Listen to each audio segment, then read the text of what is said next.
Ah, abracadabra. Dis avec moi abracadabra.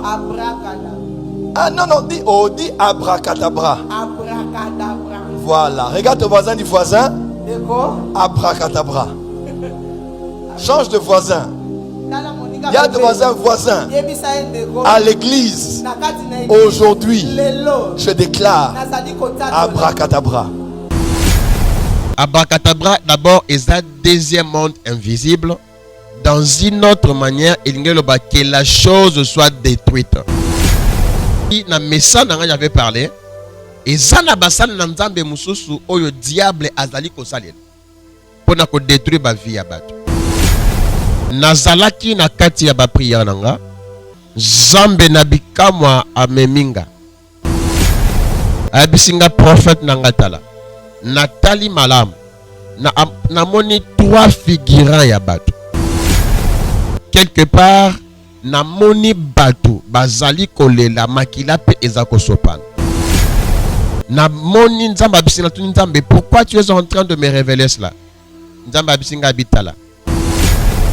Na yeko la deuxième étape. Étape wana na moni makila ezako sopana ebele. Basopi makila en fait que avato koma na mois ya décembre.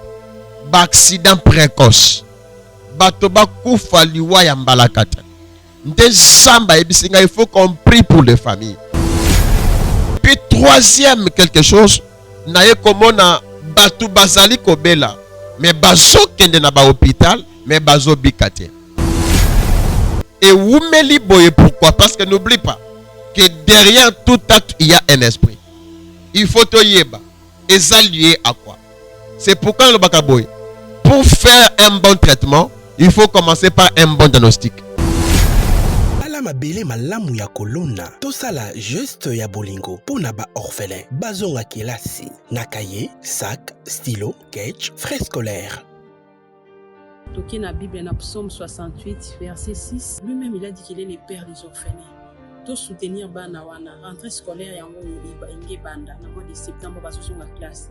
Ndenge yo osepumona pona kosombela bana no biloko soki po osepumoni pona bana oyo baza ba innocent balingaka te ke ba parents na ba kufa mais nzambe a décidé que ba parents na ba kufa et puis asipo asimba mitema ya ba soutenir bana wana bato neza bisungai na yo. Pour la participation na yo benga orphelinat chez la Mwanda na +1 443 68 36 670 plus 243 99 59 57 089. Shalom, shalom, tika nzambe oyo abenga biso na musala akende kopambola yo de partout bipai wa pejuyo. Na ebisaka batu nyonso eza par hasard tende nzamba dispose yo. Otalangai esika oza na bureau, eza na ndako na yo, eza na kanape na yo, landanga na bokebi nyonso parce que nzambe alingi apambola bomoi na yo. Yango na kekopesa chaîne mobimba ya chez Biso Télévision en commençant par le DG Chic Moukadi, Babé Ravim Papa Mike, ainsi que papa Eli, na papa apôtre Batignon, se constat la bonne gouvernance, enfin que chez Biso Télévision est Tambola Malam. De partout ici, Kaozali, délige mon son, on a bien Kaimingi, Misapi Yawolo, Mutu Akosala Biso, ke Bomona Biso Bipaye Bozwa Mibino. Tika Zambe Oyo, Abenga Biso na Musala, Akende ko Pambola yo. Yambo Nabanda émission Oyo, Nalingi ici, Kaozali, Ozwa Kiti Ovanda. Atana kati ya mutuka tia ba écouteur oyo kamakam oyo parce que ko pambola vina yo. Ata ozana kati ya salon des fois ozali ko réfléchir. Makanisi na yo ekomina suka. Tu ne sais par où commencer. Na ye ko memela yo bonne nouvelle et que Nzambe oya yebi yo, Nzambe oya kela yo, ozali maître ya temps et à circonstance. Azana capacité ya ko pambola vina yo. Ana capacité ya ko visiter yo. Yambo na banda émission na lingi na sambela nzambe. Na pesio merci nzambe ya papa na ngai apôtre Augustin Mwimpe. Pour la grâce et faveur. Au salibiso na mama oyo zala toujours liboso na biso nzambe na bamoi na sima na biso mobateli pe mobikisi na bebisi nyonso oyo ekopesa kombo na lokumu te ezala anéanti na kombo na Yesu Masiya nde na sambeli bongo na lobi amen. Bien-aimé dans le Seigneur, tika nzambe akende ko batela yo. Tika nzambe oya kela likolo penase akende ko batela yo. Na ye ne fiske ko pesa yo message oyo nzambe apesi biso pendant que j'étais en train de prier. C'est votre humble serviteur, le révérend prophète Steve Okoka, oyo nalobaka na sentinelle on nzamba disposa. On nzamba tia pona problème na yo. Bato ebele babenga de partout, bazali koyebisanga papa. To kome pratiquement na suka. To zali koyeba te bisika wapi to zali kokende. To zali kobenga bato, omoni mobengi mutu, osolina mutu. Otindeli mutu de fois offrande, mais mutu ayambaka na téléphone te. To kome pratiquement desi na bino basal na nzambe. Mais laisse-moi vous dire quelque chose. S'il y a de faux, il y a aussi de vrai. On peut remarquer diable à ça la kande na bamo ya mutu. Diable a kozwa ya faux a tena liboso na yo. Pona nini? Eza polongo la confiance que Dieu peut disposer un prophète qui peut localiser ta vie. Dieu peut disposer un prophète oyako pambola yo. Oyako memaona kana ya lipamboli na yo. J'aimerais te dire, toi qui me suis de partout où vous êtes, que dans le ciel il y a quelqu'un qui est capable de changer ta vie. Wana capacité ya kobongola lisolo ya bombo inayo. Wana capacité ya kosilisa maladie wana. Je sais que tu es au crépuscule de tes pensées. Osa pratiquement na souka, tu ne sais pas où tu vas commencer. Je suis venu réveiller une personne que Nzambe oyakela. Laisse-moi vous dire une chose. Tu as du prix aux yeux de Dieu. Parce que Nzambe akiti nase asimbi mabele poisala yo mutu. L'unique personne oyo Nzambe asana maboko na ezali yo. Yango kolongola elikiate. J'aimerais seulement te dire le message que Dieu m'a donné. Nazalaki na kati ya ba prière nanga. Nzambe nabikamwa ameminga. Nzamba ameminga na stage bien aimé. Ameminga likolo makasi. Abisinga prophète nangatala. Natali malamu. Na moni 3 figurants ya bato. Na moni quelque part. Et ba lignenda kumoko ba pasteur baza ebele. Quelque part na moni bato bazali kolela makila pe ezako sopana. Quelque part pe na moni bato ebele bazoke na ba hôpitaux mais bazo zonga sans babika. Na moni nzamba bisina tu nzambe, pourquoi tu es en train de me révéler cela? Nzamba bisinga bitala. Oko remarquer trop yaba soi-disant, excusez-moi les termes, je suis en train de rappeler et puis de parler tel que le Seigneur m'avait montré. Habite trop yaba sali ozali komona. Baza pratiquement envoyé à diable. On zambe atindi. Oyo Satan atindi succès. O Satan atindi pour na ko désorienter ba vie ya bato. Pour na ko bebisa ba étoile ya bato. Et puis pour na ko désorienter bango afin que bato bandi mela isusu Yesu Masiate. Afin que bato baye bako pesa batala nzambe confiance te. Natuni Seigneur, pourquoi tu es en train de me révéler cela? Nzamba ebisinga bitala. Bako leka na ba média. Bako leka na ba TikTok. Bako leka na ba radio. Bako brandir comme si ba na nzambe. Nzamba lakisinga certains signes. Abi signe ya liboso. Tango directement batu bako benga ye. Et loko ya liboso. Akoza na souci ya amte. Ako tia mbongo liboso. Et puis soki opesi mbongo. Oko remarqué ako sambe la pona yote. Des fois okomi ko benga ye. Azo yambate. Nde nzamba ebisinga bitala. Bazaba envoyé ya diable. Au diable a disposé pour nous désorienter banananzam. C'est pourquoi qu'on remarque la plupart des gens ba komi kolemba, ba komi ko sepela kutu ko kene na banganga. Parce que baza tellement dessus, toi qui me suis. Nzamba pesinga message na pona yo. Parce que tu vas remarquer ozali ko bela, ou ana problème, o ebite na obenga nani. Parce que au tchena mutu na yo ke bango nyoso bazandenge moko. Laisse-moi vous dire, na sena moi aw, Dieu a établi ses prophètes. Ou azana clé ya bon moi na yo. O Dieu est en train de descendre dans sa vie pour na kopambola ye. Parce que s'il y a de faux, je suis venu te dire qu'il y a aussi de vrai. On zamba mandata. On zamba pakola mafuta pour un problème na yo. Ko bosanate que ton problème a une solution. Ton problème vraiment a une solution. Likambo na yo eza na solution, peu importe ce que tu as rencontré. Partout où tu me suis, landanga tina suka, tu vas comprendre que je vais t'amener quelque chose qui va changer ta vie. Ne désespère pas. Kolongo la confiance, on a la même si rien ne va, croire. Ce qui la fois passée, tu as rencontré des faux. Dieu localisera quelqu'un qui peut changer ta destinée, qui peut changer ton problème à une solution, qui peut changer ta maladie à une guérison. Parce que dans le ciel, il y a quelqu'un qui est capable, qui est plus que le marabout, qui est plus que le magicien, qui est plus que les occultistes, c'est le Seigneur Jésus-Christ. Dieu m'a envoyé pour toi. Na comme la deuxième étape. Étape wana na moni makila ezako sopana ebele. Na tuni zambe nini? Zamba yebisinga boy. Que na ba famille ya batu ebele ba sopi makila enfin que avato koma na mois ya décembre. Ba accident précoce. Bato ba kufa liwa ya mbalakata.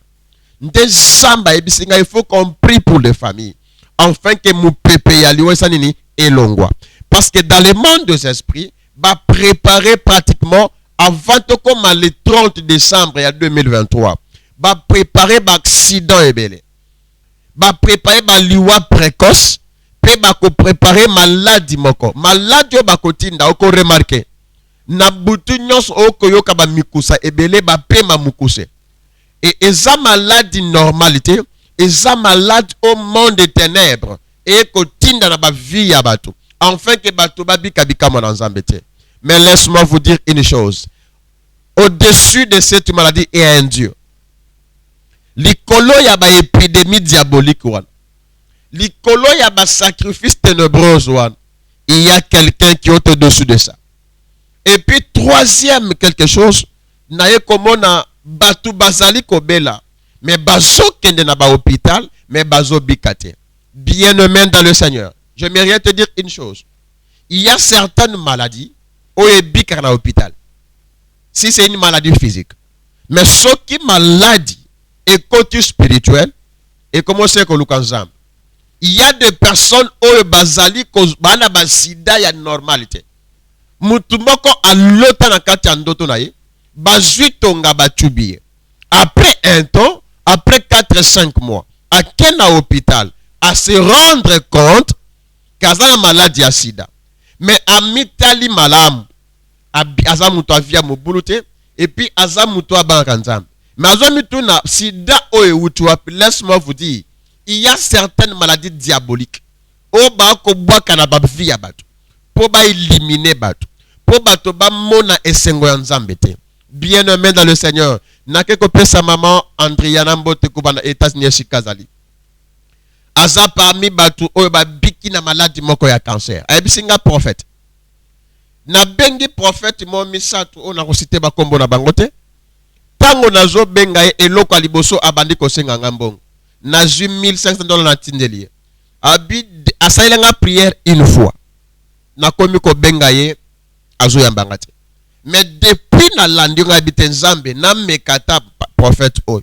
Ce qui est pas dans le kolabongo na pengui na ke na bakisi na zongi makambo akala. Parce qu'on a un principe dans notre ministère. Quand vous nous appelez et loko ya liboso toko yeba toko diagnostiquer maladie oyo ezali physique de spirituel. Et oumeli boye pourquoi? Parce que n'oublie pas que derrière tout acte il y a un esprit. Il faut te yeba. Et ça lié à quoi? C'est pourquoi le bakaboy, pour faire un bon traitement, il faut commencer par un bon diagnostic. Au diagnostiquer, c'est une maladie qui est physique ou spirituelle. C'est ainsi que tu peux savoir recommandation. to pesa ye ba directive. Mais lelo pendant que je vous parle, aza guéri, Nzambe oya benga biso na musala azali ko abikisi ye. Il y a une femme à qui mboka moko ya Grèce, abi papa ça fait 14 ans. Na kati ya mboka ya Grèce oyo. Na sali ba démarche nyos na zwaka mukanda te. Il faut pas pesa mikanda ba na futa mwananga. On a commencé à prier. Dans l'intervalle, il y a une semaine, Zamba Kiti a pesi cette directive. Et vous baye koti kele na katanda. Na problème ne yotu misaba mo yinayo. Na ko konte mikolo. Papa moka benga di prophète nana pour ça ou expliquer biso réellement na problème oyo e benga mi abracadabra parce que le kana monde entier mobimba. Lokoloza prophète nanga je mérite seulement na joie éclaircissement. En réalité que na linga okota na biloko je vais répondre seulement pour na kopé ça y moi avec lumière. Abracadabra d'abord est un deuxième monde invisible dans une autre manière il ngelo que la chose soit détruite. Bien même dans le Seigneur, c'est ainsi, na message dont j'avais parlé, et zana basal na nzambe mususu oyo diable azali ko salel. Pour na ko détruire ba vie ya bato. Pour na ko désorienter bato, afin que le chrétien baba na ko croire que basal nzambe ya nzambe baalite. Laisse-moi vous dire une chose, dans ce monde, il y a des rois de Dieu, onzama mandata pe apakola. Et j'aimerais vous dire ce qu'on a posé au consulter prophète. Oko benga biso na plus de 143 97 023 36 67. De partout tu es, Zambe oyo asala biso akobatela yo. Que Dieu te bénisse. Et puis de partout tu es, n'hésite pas à nous appeler. On a un problème moko. Il y a milimo ezali ko apparaître. Nzambe ana capacité à osala. On a un problème ya prostate. On a makambo esimba kate. Ozo luka musala ezate. Des choses n'arrivent pas. Ba changer vie na yo makambo ozo luka c'est le contraire. Balobake na yo koko bala anelnge silo balite. Okozo mukanda anelnge sila ozu mukanda te. Okende poto anelnge sila. Tu es en train de vivre une vie d'échange. Obenga basala nzambe, batinda ba offrande, ba sacrifice rien ne va. Na ye pona bato balemba. Pona bato bana posa kondima nzambe na bamoy. C'est pour vous dire que dans le ciel, il y a des prophètes que Dieu établit. N'hésite même pas à nous appeler. Zambe oya benga na musala ana capacité. Yako pambolo yesikozali. Yako restaurer bomo inayo. Yako changer vie na yo. Ata okomi na suka. Na yebi batu mususu balembi. Ba pesi ba offrande balembi. Mais rien ne change. Ba saye ba sacrifice ya ba instrument. Rien ne change. Ba tindele ba orphelin. Mais rien ne change. Bien-aimé, je suis venu pour ta vie, pour ton problème et pour nous changer bon moïna yo. Nzambe ana capacité ya ko sala quelque chose. Nzambe ana capacité ya ko restaurer bon moïna yo, ya ko changer vie na yo. Yango j'aimerais dire à toute personne, il y a de faux prophètes. Il y a aussi de faux pasteurs. Il y a aussi des faux apôtres. Je ne me dis pas que je suis vrai, mais sala na ngana bon moïna bino. Dès qu'on détermine quelque chose est vrai. Mais dis-moi, je sais que je réussis l'appel authentique de Dieu. Partout où tu es, si tu as un problème au commune Asuka, au lieu aux autres décisions, il y a aucun dépanganga. Au lieu aux autres décisions, au Tikanzambe, essaye. Mais quand Zambe nabiso, peu importe ton problème, Nzamba na capacité. Il y a qu'à restaurer vie na yo. Nzamba na capacité. Il y a qu'à changer vie na yo. Il y a un moutoumor dans la chambre. Azobela. Azoye bate que ni na kosala. Na ebisi bato dernièrement que il y a certaines maladies qui sont physiques. Il y a aussi d'autres maladies qui sont spirituelles. Je suis un prophète que Dieu a établi. On reconnaît un prophète, c'est quelqu'un qui répond aux questions difficiles des âmes. Wana Paul n'hésite pas. Wana sida. Bana batambula kate. Owumeli wana mukandate. Libala sokeye ekei. Ou un problème, oyo ba loi établie yakota et kangayo. Je suis là pour toi. N'hésite même pas. Zambe a la capacité yakopambola yo. tika nzambe na bikamwa apambola yo. Ala mabele malamu ya kolona tosala geste ya bolingo pona ba orphelin bazonga kelasi na cahier, sac, stylo, sketch, frais scolaire. Toqué na Bible na Psaume 68 verset 6, lui-même il a dit qu'il est le père des orphelins. To soutenir bana wana rentrée scolaire yango inge banda na mois de septembre bazosonga classe.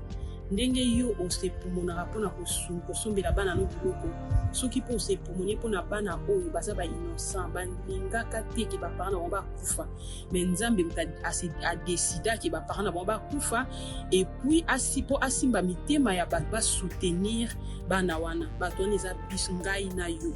Mpona participation na yo benga orphelinat chez la Mwanda na +1 443 68 36 670 plus 243 99 59 57 089.